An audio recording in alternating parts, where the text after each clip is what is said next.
Khamenei की मौत से ईरान में मातम है। जाहिर है जहां जहां पर शिया बहुल लोग रहते हैं, जिन जिन देशों में वहां पर स्थिति है, ईरान की तमाम मस्जिदों में शोक का माहौल है। अब धीरे धीरे तस्वीरें वहां से सामने आने लगी हैं एक एक करके। ये देखिए ईरान की अलग अलग जो मस्जिदें हैं वहां पर शोकाकुल लोग, खामनेई के चाहने वाले जो उनको सर्वोच्च नेता मानते थे, अब वहां पर शोक का माहौल है।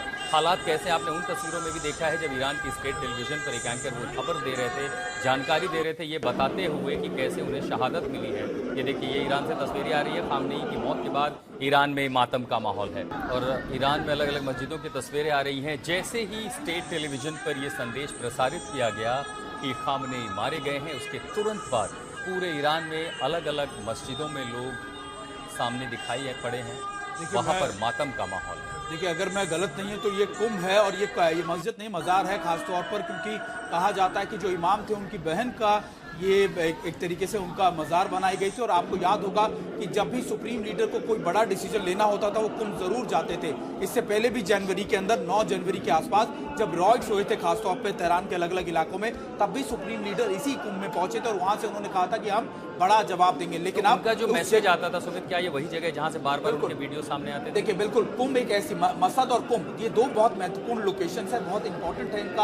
आप कह सकते हैं कि उनका जो एक मैसेज जाने का एक तरीका होता है या फिर इस लोकेशन का, ये देखिए मैं आपको बता सकता हूं क्योंकि अंदर से मैंने इस पूरे इलाके को, इस पूरे मजार को देखा है, वहां पर हमने लोगों का जुड़ाव देखा है। और ये हमेशा कहा जाता है कि कुंभ क्यों इंपॉर्टेंट है, क्योंकि दुनिया भर से तमाम देशों से शिया कम्युनिटी के लोग यहाँ पढ़ाई लिखाई करने आते हैं। शिया कम्युनिटी की आगे कैसे चीजें चलेंगी वो सीखने आते हैं। और कुंभ का मैं आपको बता रहा हूँ कि इमाम की बहन की मजार थी, उनका अपने भाई से मिलने जब जा रही थी, उनका बीच में देहांत हो गया और उसी बीच ये उनका एक मजार बनाई गई, जिसको एक आप कह सकते हैं कि ईरान के लिए इसका बहुत ज्यादा महत्व रहा है। और शायद इसी वजह से सुप्रीम लीडर जब भी यहाँ जाते थे तो ये माना जाता था कि वो शायद कोई बड़ा डिसीजन लेंगे या किसी बड़ी बात का ऐलान वो कर सकते हैं। और देखिए लगातार ये तस्वीरें हम आपको दिखा रहे हैं। इससे पहले भी मसद की तस्वीरें हमने अपने दर्शकों को दिखाई थी कि वहां पर भी किस तरीके से लोग एकजुट हो रहे थे, लगातार अमेरिका के खिलाफ नारेबाजी की जा रही थी और ये कहा जा रहा था कि हम बदला लेंगे। और कुछ ऐसी ही तस्वीरें इस समय कुंभ की तस्वीरें भी हम अपने दर्शकों को दिखा रहे हैं कि जहां पर लोगों का जुटना शुरू हो गया है। और ये इसलिए भी क्योंकि अब सुप्रीम लीडर की जो आप कह सकते हैं उनके मौत की खबर अब खुद ईरान की तरफ से उसकी कंफर्मेशन दे दी गई है। ईरान की तरफ से बता दिया गया है कि सुप्रीम लीडर के साथ साथ उनके परिवार के कुछ महत्वपूर्ण सदस्य भी उस हमले में मारे गए हैं। सुप्रीम लीडर उस समय अपने ऑफिस में मौजूद थे जब ये पूरा हमला किया गया। और इसका असर जो है दुनिया के उन तमाम देशों में भी दिखाई देगा। वहां से भी ऐसी तस्वीरें आएंगी जहां शिया बहुल आबादी रहती है। तो ईरान के मस्जिदों में, मज़ारों पर लोगों के रोने की तस्वीरें आ रही हैं। लोग खौफ में भी हैं, दुख में भी हैं। खामनेई की मौत के बाद ईरान का बड़ा दावा भी है, इतिहास का सबसे बड़ा हमला होने वाला है। IRGC ने जब ये कहा कि हमने अपना सर्वोच्च नेता खो दिया है, तो ईरानी मीडिया ने यह दावा किया है कि IRGC तैयारी कर रहा है, अमेरिकी एयरबेस को टारगेट करेंगे। ईरान की ओर से यह कह दिया गया है। पहले ही 5 खाड़ी देशों में जहां अमेरिकी सैन्य ठिकाने थे उनको निशाना बनाया गया है। यहां तक कि पेट्रियट जैसी मिसाइलें भी उन हमलों को कई बार नहीं रोक पाई, कई मिसाइलें गिरी हैं। तो अब ईरान ने कहा है कि अब तक का सबसे बड़ा हमला होगा। उस हमले की रूपरेखा क्या होगी, उस हमले की तस्वीर क्या होगी? मेजर जनरल विशंबर दयाल भी हमारे साथ यहाँ स्टूडियो में जुड़ चुके हैं। हमारे सहयोगी सुमित जो ईरान से लौटे हैं। आज तक लगातार 21 घंटे से ईरान में हमले के बाद सबसे बड़ी कवरेज आज तक पर जारी है। मेजर जनरल विशंबर दयाल, हमने ईरान की फायरिंग कैपेबिलिटी देखी है, लेकिन उसके सामने जो बड़ी चुनौती है, अगर अमेरिका को निशाना बनाया वो है दूरी, इजराइल को निशाना बनाना है तो वो है दूरी, लेकिन खाड़ी देश उससे बेहद नजदीक है। और वहां पर हमने देखा कि भले 90% मिसाइलों को मार गिराया गया हो पेट्रियट से, लेकिन उसके बाद भी नुकसान हुआ हो। हमने वहां देखा CIA को निशाना बनाया गया, उनके एयर डिफेंस कैपेबिलिटीज को निशाना बनाया। आगे रूपरेखा ईरान की क्या होगी इस हमले को लेकर? देखिए ईरान जो है काफी शौक में होगा।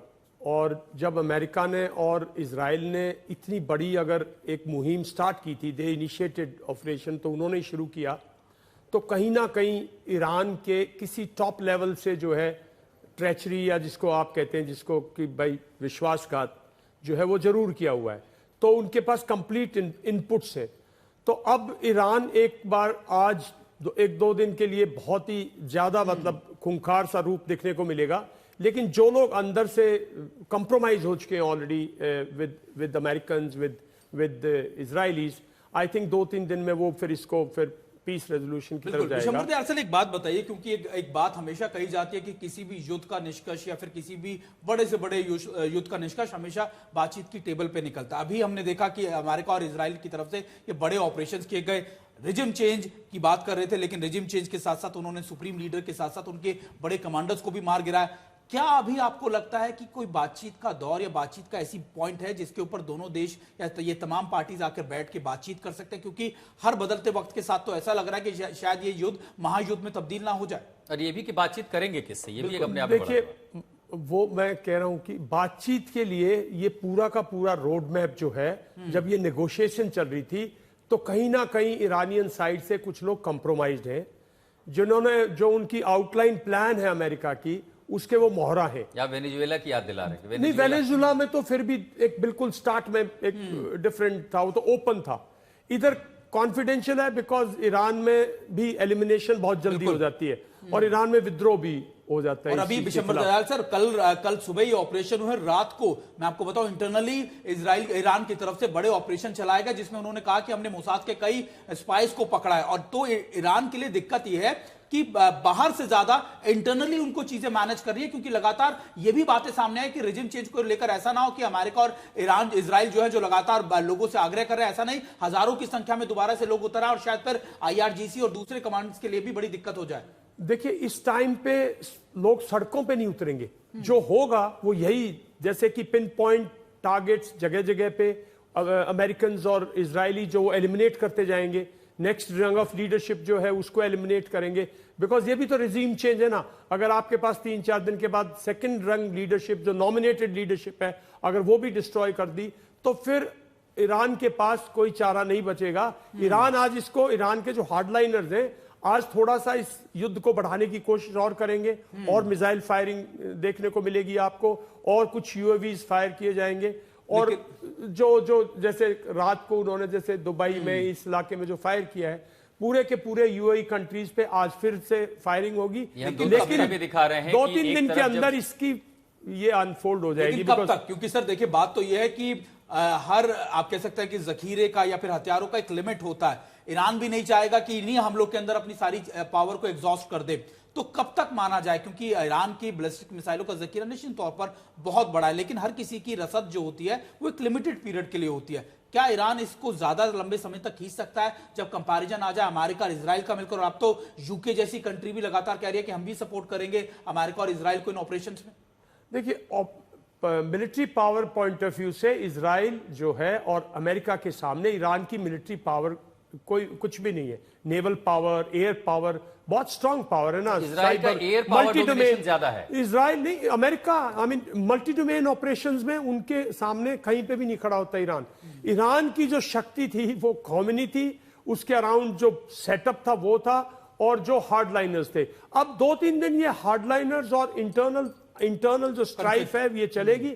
हार्डलाइनर जो है जहां जहां पे हैं वो युद्ध को बढ़ाने की कोशिश करेंगे, लेकिन अब मुझे नहीं लगता कि ईरान के अंदर दम बचेगा, क्योंकि असली मोहरे जो थे वो खोमेनी थे। उसकी एक वजह हो सकती है ये तस्वीरें स्टेट टेलीविजन पर, जब ईरान का एक चेहरा रोते हुए आते हुए कहता है कि अयतुल्लाह खामनेई मारे गए हैं, उनको शहादत मिली है। कई बार बहुत सारे हिम्मत आंसू देख करके टूट जाते हैं, कई बार आंसू हिम्मत भी बनते हैं, लेकिन अक्सर ऐसा होता है कि जब आपका सुप्रीम लीडर मारा जाए, जो कि इस धार्मिक पहचान थी, जिसके इशारे पर पूरा मुल्क चलता था और जिसके इशारे पर पूरे मध्य एशिया में तनाव की स्थिति, उसके मारे जाने की खबर इस तरह आंसुओं से सामने आती है। और उसी के ठीक नीचे आप वो तस्वीरें भी देख रहे हैं ईरान में, जहां अलग अलग मस्जिदों मजारों में लोगों की रोती हुई तस्वीरें हैं, लोग दुख व्यक्त कर रहे हैं। क्या इसके बाद भी यह संभावना रह जाती है कि अपना गुस्सा वो क्षणिक तौर पर दिखा सके, लेकिन दूसरी जो लीडरशिप होगी उसके मन में भी तो ये दहशत होगी कि आपने इधर घोषित किया, आप तुरंत अमेरिका के निशाने पर आ गए, या तो इधर फॉल इन लाइन, नहीं तो हम आपको किनारे कर देंगे। दयाल साहब, इसमें कोई शक की बात नहीं है कि आतंक एक माहौल होगा, दहशत का माहौल होगा, और इस दहशत का माहौल सिर्फ ईरान में नहीं होगा। अब इस दहशत का माहौल उन कंट्रीज में होगा जो आज तक अमेरिका के सामने अपना दमखम दिखाने की कोशिश करते थे। एक्चुअली ये मैसेजिंग है बहुत, ये जो 1 मंथ जो इतने दिन से अमेरिका और इजराइल जो है वो इनको नेगोशिएशंस में